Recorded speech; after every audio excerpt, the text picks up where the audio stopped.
내 두려움 없네. 제 16장. 너희는 이 땅 통치자에게 어린 양들을 들이되 셀라에서부터 광야를 지나 딸시온 산으로 보낼지니라. 모압의 딸들은 아르논 나루에서 떠다니는 새 같고 보금자리에서 흩어진 새 새끼 같을 것이라.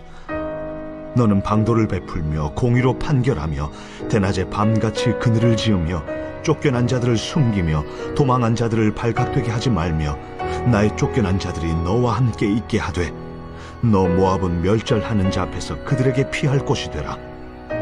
대저 토색하는 자가 망하였고 멸절하는 자가 그쳤고 압제하는 자가 이 땅에서 멸절하였으며 다윗의 장막에 인자함으로 왕위가 굳게 설 것이요 그 위에 앉을 자는 충실함으로 판결하며 정의를 구하며 공의를 신속히 행하리라. 우리가 모압의 교만을 들었나니 심히 교만하도다. 그가 거만하며 교만하며 분노함도 들었거니와 그의 자랑이 헛되도다. 그러므로 모압이 모압을 위하여 통곡하되 다 통곡하며 길하레셋 건포도 떡을 위하여 그들이 슬퍼하며 심히 근심하리니 이는 헤스본의 밭과 심마의 포도나무가 말랐음이라. 전에는 그 가지가 야셀에 미쳐 광야에 이르고 그 싹이 자라서 바다를 건넜더니 이제 열국의 주권자들이 그 좋은 가지를 꺾었도다. 그러므로 내가 야셀의 울음처럼 심마의 포도나무를 위하여 울리라. 헤스본이여, 엘르알레여, 내 눈물로 너를 적시리니 너의 여름 실과 내 농작물의 즐거운 소리가 그쳤음이라. 즐거움과 기쁨이 기름진 밭에서 떠났고 포도원에는 노래와 즐거운 소리가 없어지겠고 틀에는 포도를 밟을 사람이 없으리니 이는 내가 즐거운 소리를 그치게 하였음이라. 이러므로 내 마음이 모압을 위하여 수금같이 소리를 바라며 내 창자가 길하레셋을 위하여 그러하도다. 모압이 그 산당에서 피곤하도록 봉사하며 자기 성소에 나아가서 기도할지라도 소용없으리로다. 이는 여호와께서 오래전부터 모압을 들어 하신 말씀이거니와 이제 여호와께서 말씀하여 이르시되 품꾼에 정한 해와 같이 3년 내에 모압의 영화와 그 큰 무리가 능욕을 당할지라. 그 남은 수가 심히 적어 보잘것없이 되리라.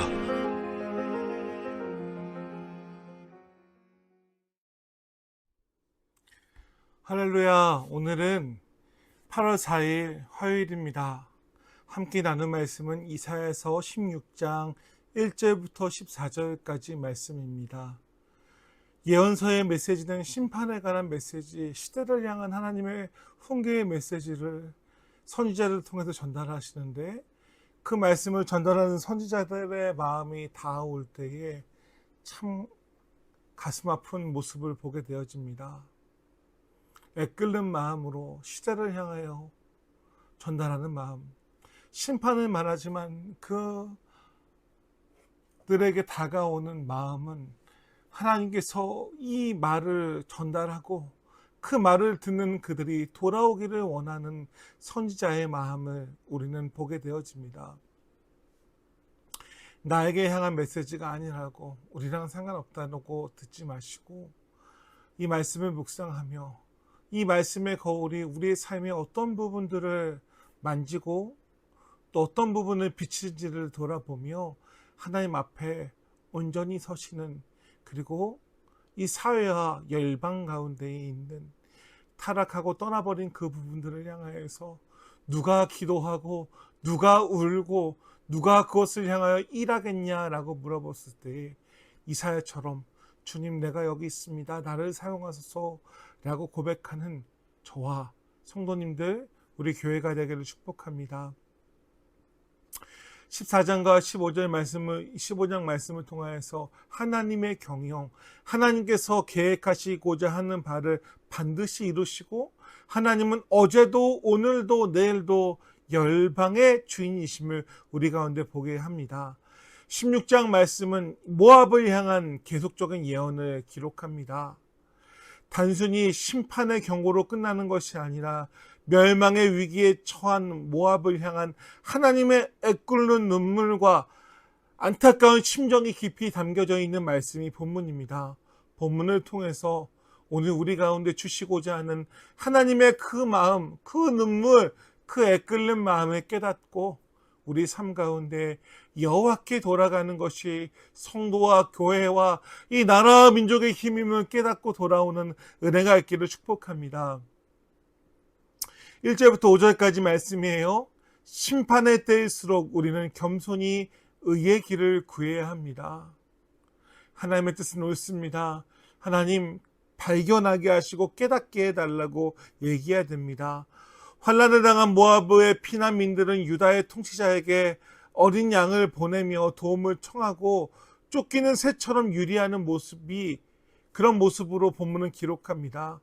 모압은 그동안 교만하여 하나님의 백성을 멸시하고 대적했던 족속이었습니다. 그러나 재앙이 임하다 그들은 자존심을 버리고 다윗의 장막에 공의를 베풀고 정의를 구하는 자를 찾아 도움을 구원하는 처지가 되었습니다. 이것이 바로 교만한 자가 맞이하는 비참한 현실입니다. 인간이 자기 힘을 의지할 때 하나님도 이웃도 안중에 없지만 환란의 바람이 불어닥치면 의지할 곳이 없는 나약한 존재로 드러나게 됨을 우리 가운데 보여줍니다. 그러므로 오늘 우리는 무엇을 의지하고 무엇을 붙들고 살아가고 있습니까? 우리 삶의 주관자시고 보호자이신 주님을 붙잡는 그런 은혜가 있기를 축복합니다. 두 번째는 6절부터 12절까지 말씀입니다. 교만과 포악은 결코 피할 수 없는 파멸과 통곡을 불러옵니다. 6절 말씀에 보면 우리가 모압의 교만을 들었나니 심히 교만하도다. 그가 거만하며 자랑하며 분노함도 그리하고 그 가장함도 허황되도다 라고 말합니다. 모압은 심히 교만했고 거만했습니다. 그 자랑과 가장함은 허황됐습니다. 그 결과 그들은 아름다운 포도원과 들의 풍요로움들이 사라지고 즐거움의 노래들이 그쳤으며 온통 통곡과 슬픔만 가득했다라고 말합니다. 그 이유는 무엇입니까? 하나님을 잃어버렸고 하나님의 뜻을 잃어버렸고 하나님의 보호하심이 그들 가운데 떠났기 때문이다라고 얘기합니다. 그러므로 모압의 사건을 통해 오늘 우리는 하나님 가운데 살아가고 있는지, 이 나라 민족과 우리 자녀들의 우리의 삶과 가정의 보호자가 누구이신지, 교만과 거만함 가운데 살아가고 있지 않은지 다시 한번 돌아보며 하나님 안을 붙잡기를 주의 이름으로 축복합니다. 세 번째는 13절부터 14절까지 말씀입니다. 하나님의 공의의 심판 속에서도 긍휼과 눈물을 흘리시며 마지막에 회개할 기회를 주시는 분이시다라고 우리 가운데 이야기합니다. 모압을 향하여 많은 자비와 긍휼의 예언을 주셨지만 정해진 기한이 차서 그들 가운데 하나님의 심판이 임했습니다. 남은 자들은 매우 적고 심히 미약할 것이라고 이야기합니다. 참으로 무서운 심판의 경고지만 이 예언 속에 담긴 마음은 무엇이냐면 모압을 향한 찢어지는 애끓는 마음이 담겨 있고 하나님께서 모압 땅아 돌아오라라는 울부짖음입니다. 오늘 이 땅을 향한 심판의 메시지, 자연의 메시지, 불행과 어려움들 어떤 깨달음들이 있습니까? 심판은 그냥 심판으로만 끝나는 것이 아니라 우리를 돌아오게 하시는 하나님의 마음임을 붙잡고 가장 빨리 가장 먼저 주님 곁으로 회복하는 우리가 되시기를 주님의 이름으로 축복합니다. 세 가지를 정리합니다. 첫 번째는 환난의 어려움 때에 내 자존심과 힘을 의지하지 말고 겸손히 주님의 공의와 긍휼을 구하시기를 바랍니다. 두 번째는 우리 안에 남아있는 교만과 허황된 자랑을 깨끗이 회개하고 오직 주님 앞에 낮아지시는 주님께 도움을 구하고 은혜를 구하는 성도님들 되시기를 축복합니다. 세 번째는 심판 중에도 긍휼을 베푸시기를 원하시는 하나님의 애끓는 사랑을 기억하며 날마다 주님 품으로 돌아가는 믿음의 백성들 되시기를 주님 이름으로 축복합니다. 기도하겠습니다.